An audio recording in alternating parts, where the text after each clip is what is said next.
요한일서 말씀을 계속 나눴는데 오늘 그 마지막 시간입니다. 오늘 나눌 말씀은 새로운 호칭, 하나님께로부터 난 자입니다.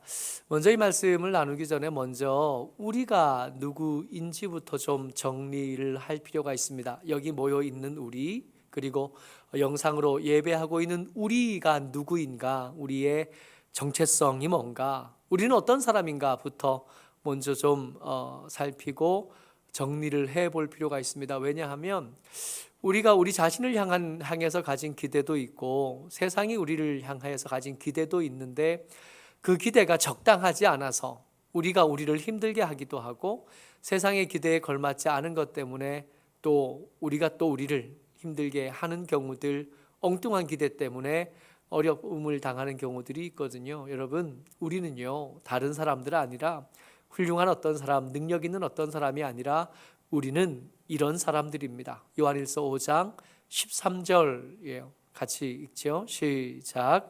내가 하나님의 아들의 이름을 믿는 너희에게 이것을 쓰는 것은 너희로 하여금 너희에게 영생이 있음을 알게 하려 함이라.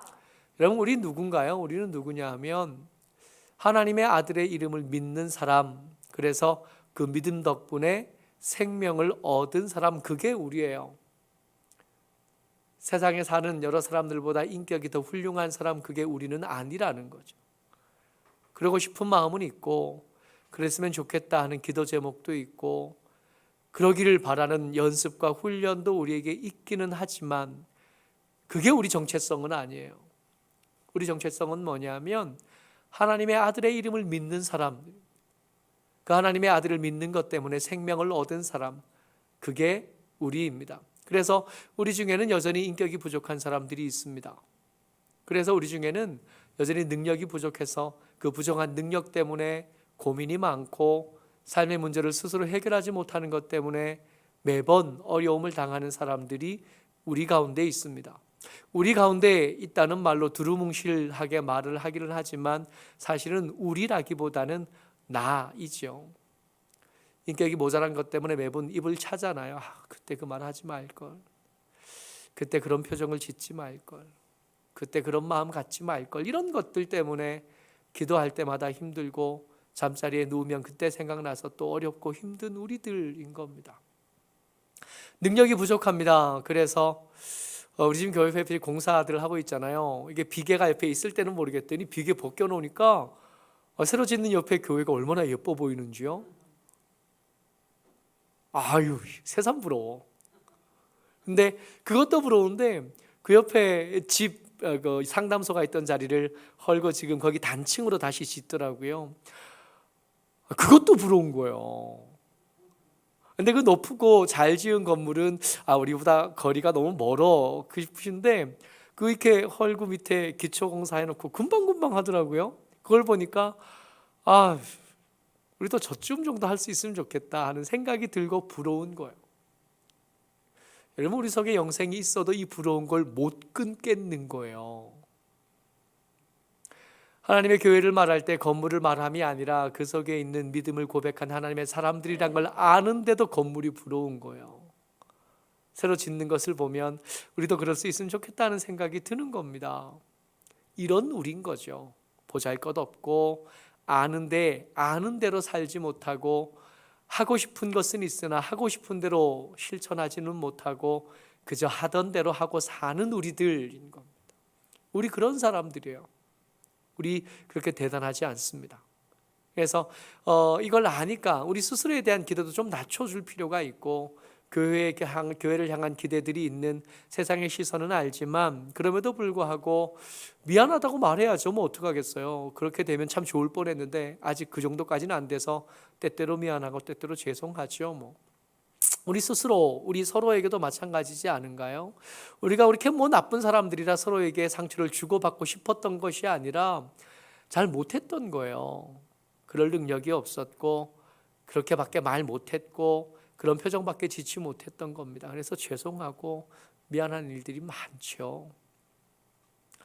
여러분들과 저는 훌륭해서 여기 모인 게 아니라 하나님의 아들 예수 그리스도의 이름을 믿어서 여기 모였습니다. 그 믿음 때문에 영생을 얻었죠. 그래서 그 이름에 걸맞는 삶을 살아보려고 몸부림치긴 하지만 매번 부족해서 사랑함이 아니면 덮어주기 힘들고 사랑함으로 보태주지 않으면 함께 있는 게 버거운 사람들, 그게 우리입니다. 그게 우리인 거예요. 그런 우리에게 요한 1서가 마무리되면서 새로운 이름 하나를 더해줘요. 그게 오늘 설교의 제목인 하나님께로부터 난 자, 그게 우리가 새로 얻은 이름인 겁니다. 18절 같이 한번 읽어보죠. 시작. 하나님께로부터 난 자는 다 범죄하지 아니하는 줄을 우리가 아노라. 하나님께로부터 나신 자가 그를 지키심에 악한 자가 그를 만지지도 못하느니라. 아멘. 먼저 나눌 것은 앞에 말씀이에요. 18절 앞에 보면 하나님께로부터 난 자는 다 범죄하지 아니하는 줄 아노라. 이 말씀 때문에 우리가 조심스러운 거예요. 기대를 충분히 메꾸지 못하고 더 훌륭한 인격이 되지 못하고 더 좋은 사람이 되지 못한 것이 죄송하고 미안한 마음들이 우리 속에 항상 있죠. 새로 얻은 믿음 때문이에요. 우리는 우리 그냥 예수 이름을 처음 믿을 때 그때 같은 우리가 아니거든요. 이제는 우리의 출신 성분이 달라졌어요.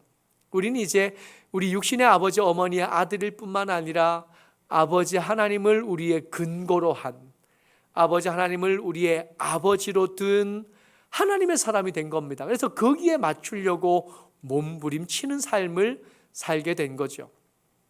이게 쉽지 않아요. 이게 어렵습니다. 이게 어려운데도 이걸 모른 척할 수 없는 것은 하나님께로부터 난 자가 되면서부터 우리가 알게 되어진 것들이 있어요. 이것들을 세 가지를 정리하면서 말씀을 마치는데, 그 첫 번째가 뭐냐면 우리에게는 예수님의 보호하심이 있다는 겁니다. 여러분, 우리가 부족하다 그랬잖아요. 부족한데 하나님께로부터 난 자가 돼서 해야 될 숙제가 이만큼 커진 거예요. 이 숙제를 우리 힘으로 다 할 힘이 없습니다. 그래서 이 부족함은 매번 우리의 기도 제목이 되고 고민거리가 되고 새롭게 받는 상처의 이유가 되기도 해요. 이 부족함, 그래서 매번 주눅들 수밖에 없는 우리에게 있게 된 거, 이전에는 없었는데 기대만 커진 게 아니라, 숙제만 많아진 게 아니라 숙제를 다 감당하지 못하는 우리를 위한 예수 그리스도의 보호하심이 우리에게 생겨난 겁니다. 18절 그 뒤쪽이에요. 같이 한번 더 읽어보죠. 시작. 하나님께로부터 나신 자가 그를 지키심에 악한 자가 그를 만지지도 못하느니라. 우리로 사랑하지 못하도록 넘어뜨리고 우리로 사랑하기를 포기하도록 종용하고 등 떠미는 것들이 있는데, 우리하고 같은 종류가 되신 우리 예수님께서, 우리가 하나님께로부터 난 자가 되면서 예수님이 우리의 형님이 되셨잖아요. 우리 큰오빠가 되신 거 아니에요. 우리의 동료가 되신 거고 우리의 가족이 되신 거잖아요. 하나님께로부터 나신 자가, 하나님께로부터 난 자는 우리고 하나님께로부터 나신 자는 예수님이실 텐데, 그 예수님이 우리를 돕고 우리를 지키고 계시는. 그래서 우리 마음대로 살아가기를 포기하는 것은 세상의 뜻이지 하나님의 뜻도 아니고 예수님의 뜻도 아니고 우리가 가야 할 길, 우리가 살아야 될 삶도 아닌 겁니다. 이제는 함부로 포기할 수 있는 그런 자격도, 그런 길도 이미 끊어지고 없는 거죠. 그래서 우리에게 남은 길은 하나님께로부터 난 자답게 살아가는 것, 그렇게 살아내려고 몸부림치는 것, 그거 우리에게 남아있는. 하나 더, 하나님께로부터 난 자가 되고 나서 우리에게 생긴 거, 우리가 알게 된 거. 세상에는 두 종류의 사람이 있습니다. 남자 여자 그거 말고요. 공대에 가면 그렇다면서요. 공대 남자와 공대 여자 두 사람 있잖아요. 공대 남자 아닌데? 아무튼 두 종류 사람이 있어요. 세상에 두 종류 사람이 있는데 남자 여자 그런 구분 말고, 세상에 우리가 예수 믿고 나서 하나님께로부터 난 자가 되고 나서 새삼스럽게 알게 된 거. 19절 말씀이요. 같이 읽습니다. 시작. 또 아는 것은 우리는 하나님께 속하고 온 세상은 악한 자 안에 처한 것이며. 말씀 자세히 보세요. 두 종류 사람이 있다 그랬잖아요. 그러니까 어떻게 나눠져요? 하나님께 속한 우리, 그리고 세상의 악한 자 안에 처한 저들이 있습니다. 남자 여자의 구분이 아니에요. 돈이 많다 적다의 구분도 아니고 많이 배웠다 절 배웠다 아니고 혈통도 아닙니다. 하나님께 속한 자가 있고 하나님께 속하지 않고 그저 세상 안에 처한 자예요. 그러니까 이 세상 안에 처한 자, 그러니까 하나님에게 속한 자가 아니면 모두 다 거기 처한 자입니다. 부자여도 마찬가지고 똑똑해도 마찬가지고 더 높은 자리에 있어도 마찬가지고 더 잘생겨도 마찬가지고 더 못생겨도 마찬가지예요. 세상엔 두 종류 사람만 있어요. 하나님께 속한 자가 있고 하나님께 속하지 못하고 여전히 세상에 처한 자, 세상에 그저 사는 사람들, 그 사람들이 있는 거예요. 우리가 전도하려고 애쓰고 저들에게 복음을 전하려고 애쓰는 것은 그들이 그들의 처한 자리에 있지 않았으면 좋겠다 하는 바람이 우리에게 있기 때문이에요. 우리가 알게 된 거 첫 번째가 뭐였냐 하면 우리는 예수 그리스도의 지키심이 있다는 거예요. 세상엔 두 종류 사람이 있는데 한 종류는 예수 그리스도에게 속한 사람이고 또 한 종류는 세상의 악한 자에게 처한 자, 그저 그냥 생긴 대로 그냥 사는 사람들이 있다는 겁니다. 한 가지 더요. 세상에는 이 참과 거짓의 전쟁이 진행 중이다 하는 거예요. 이 말씀이 굉장히 중요한데 20절 말씀 같이 읽습니다. 시작. 또 아는 것은 하나님의 아들이 이르러 우리에게 지각을 주사 우리로 참된 자를 알게 하신 것과 또한 우리가 참된 자 곧 그 아들 예수 그리스도 안에 있는 것이니 그는 참 하나님이시요 영생이시라. 이 두 종류의 사람들 사이에는 싸움과 긴장과 전쟁이 있는데 문제는 뭐냐 하면 이 전쟁과 긴장과 다툼이 있다는 것을 하나님께 속한 사람이 되기 전에는 몰랐다는 겁니다.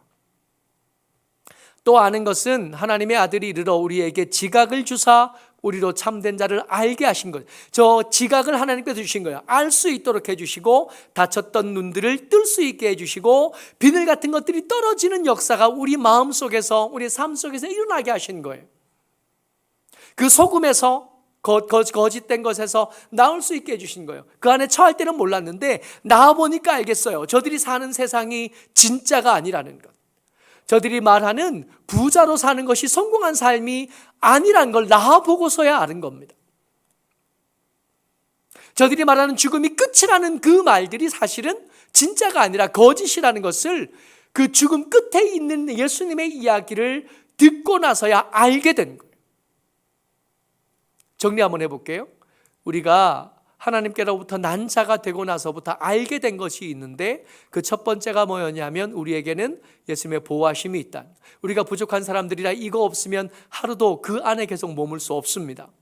세상엔 두 종류 사람이 있는데 한쪽은 세상에 속한 사람이고 한쪽은 하나님께 속한 사람인 거예요. 근데 하나님께 속해보고 나서 알게 됐어요. 우리가 살아가는 세상에는 전쟁과 전투와 갈등과 다툼이 있어요. 근데 그 다툼이 있다는 걸 그 세상에 속한 사람들은 모른다는 겁니다. 그래서 알게 된 우리에게 당부하는 것들이 생겨요. 세상에 세상에 사는 사람들, 세상에 처한 사람들이 모르고 있는 것들이 있어서 이걸 좀 알게 해줄 방법이 필요하고 알게 해줄 통로가 필요해서 여러분들과 저를 부르신 겁니다. 특별히 요한일서의 첫 번째 독자가 된 사람들은 적그리스도의 피해를 입은 사람들이라 그랬잖아요. 관계에서 상처를 받은 사람, 배신당한 사람, 그 마음이 찢겨진 사람들이에요. 그 찢겨진 일들이 얼마 되지 않았고 그 찢겨진 가슴을 겨우 부여잡고 겨우겨우 살기로 다시 시작한 사람들에게 부탁한 겁니다. 5장 18절 말씀이에요. 같이 읽어요. 시작. 누구든지 형제가 사망에 이르지 아니하는 죄 범하는 것을 보거든 구하라. 그리하면 사망에 이르지 아니하는 범죄자들을 위하여 그에게 생명을 주시리라. 사망에 이르는 죄가 있으니 이에 관하여 나는 구하라 하지 아니하노라. 세상에는 두 가지 죄가 있대요. 한 가지 죄는 사망에는 이르지 않는 죄가 있고 또 한 가지는 사망에 이르는 죄가 있다는 겁니다. 여기서 여러분들과 제가 중요하게 기억해야 될 것, 여러분, 사망에 이르는 죄는 뭘까요? 어떤 죄가 사망에 이릅니까? 이 질문을 하면 우리가 반드시 떠올려야 되는 말씀이 있는데 마태복음 12장 31절 말씀이에요. 거기 무슨 말씀이 있냐면 성령을 회방하는 죄는 사하심을 얻지 못하느니라 하신 말씀이 거기에 있어요. 그러니까 여기 사망에 이르는 죄, 그러면 우리가 떠올려야 되는 죄는 사람을 죽였거나 우상에 빠져 살거나 혹은 우상을 섬기라고 전도하는 사람이거나 혹은 우상에 교주거나 그런 사람들을 우리가 쉽게 떠올리는데 그거 아니라고요. 사망에 이르는 죄, 그 죄 하면 떠올려야 되는 건 그들이 얼마나 악한 짓을 많이 했는가, 그가 얼마나 사회를 더 폐악하게 만들었는가, 그가 얼마나 세상을 더 힘들고 어렵고 험악하게 만드는가를 떠올리는 게 아니라 사망에 이르는 죄, 용서받지 못하는 죄 말씀하시는 거잖아요. 사망에 이르지 않는 죄도 있고 사망에 이르는 죄도 있다는데, 그러면 사망에 이르는 죄가 뭘까 하고 생각할 때 우리가 떠올려야 될 것은 성령을 회방하는 죄입니다. 성령을 회방하는 죄는 사하심을 얻지 못하느니라 예수님께서 직접 말씀하신 본문이 있어서 그래요. 그런데 그러면 성령을 회방하는 죄, 그럼 누굴까요? 뭘까요? 그 마태복음 12장 그 주변을 돌아보면 예수님과 격렬하게 논쟁하는 바리새인들과 서기관들이 등장합니다. 아, 그들을 향해서 하신 말씀인가 보다. 근데 여러분, 예수님이 십자가에 못 박혀 돌아가시고 난 다음에 교회 구성원들 중에 많은 제사장들이 교회 안에 들어왔다 하는 보고가 있어요. 성경에. 그러니까 단순히 그 사람이 서기관이었기 때문에, 바리새인이었기 때문에 혹은 제사장이었기 때문에 그 부정한 위선자인 그룹에 속했기 때문에 구원을 받지 못한다, 앞뒤가 안 맞는. 많은 사람을 죽였던 사람들이 회개해서 믿음 안에 들어왔다는 얘기 우리 때때로 듣잖아요. 스님이 어떤 사람이 목사님 돼서 설교하고 다니는 이야기 우리 알잖아요. 그러면 사망에 이르는 죄는 뭘까요? 잘 몰라요. 이 죄가 사망에 이르는 죄다라고 판단하고 재판할 수 있는 건 우리가 아닙니다. 우리가 달려들어서 하나님, 이건 반드시 사망에 이르러야 될 죄입니다 라고 말할 권리가 우리에게는 없어요. 우리 영역이 아닌 거예요. 그런 죄가 분명히 있겠지만 그것에 대한 정보와 그것에 대한 자세한 일들을 우리에게 말씀해 주시지 않았어요. 다만 그런 게 있대요. 그리고 우리에게 더 자세히 말씀하신 건 뭐냐면 사망에 이르지 않는 죄가 있다는 거예요. 사망에 이르지 않는 죄가 있는데 그런 죄를 범한 사람을 보거든 어떻게 하라고요? 구하래요. 뭘 구해요? 이걸 구하면 예수님께서, 하나님께서 그에게 생명을 주시겠대. 그러니까 우리가 구해야 될 것은 사망에 이르지 않는 죄를 범한 자를 위해서 생명 주시기를 위해서 구하는 거죠. 사랑하기를 포기하지 말라는 겁니다. 혹여라도 요한 1서에 등장하는 적그리스도들이라고 해도 아직은 잘 모르겠으니 저들이 혹 회개할 기미가 보인다면 저들의 구원을 위해서, 저들의 생명을 위해서 기도하는 게 좋겠다 하는 말씀으로 저는 들려요.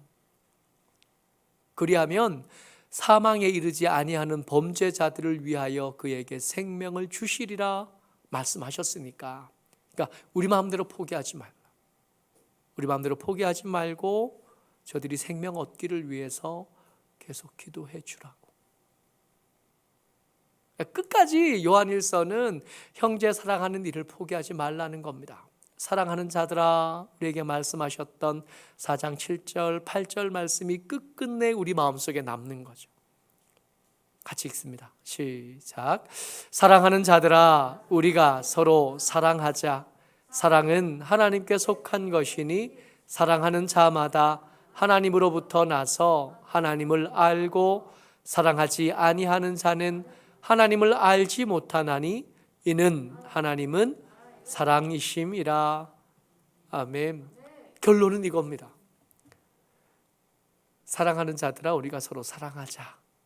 이게 요한일서를 읽은 여러분들과 제가 붙잡아야 될 말씀이고 기도해야 될 제목이고 살아가야 될 삶인 겁니다. 끝까지 사랑이 얼마나 어려운지를 계속해서 말씀해 오시면서도 계속 사랑해 주기를 우리에게 당부하신 거예요. 그렇게 상처받으면 예수께서 우리를 지키실 거고 악한 자가 우리에게 만지지도 못하도록 함께 하실 테니 사랑하는 일은 계속하라고. 저들이 저렇게 독하게 덤비는 거 저들이 몰라서 그러는 거라고. 저들이 지금 어떤 전쟁, 어떤 다툼이, 어떤 알력이 생기고 있는 건지 육신의 눈만 가진 저들은 모르니까 아는 너희들이 좀 봐주라고. 그러니까 믿음 좋은 사람은 예배를 많이 드리는 사람이 믿음 좋은 사람이 아니라 더 사랑하는 사람이 믿음 좋은 사람인 거예요. 신앙생활 잘하는 사람은 헌금을 많이 하는 사람이 신앙생활을 잘하는 사람이 아니라 사랑하기를 계속하는 사람이 신앙생활을 잘하는 사람인 겁니다. 그러니까 우리가 열심히 성경을 배우고 교회 안에서 이렇게 오랫동안 신앙훈련하면서 우리가 만들어내야 될 열매는 사랑하기인 거죠. 모쪼록 저와 여러분들이 주의 은혜 가운데 계속 사랑하는 사람들, 그런 하나님의 믿음 좋은 사람들, 여러분들과 제가 되시기를 주의 이름으로 축복합니다. 아멘.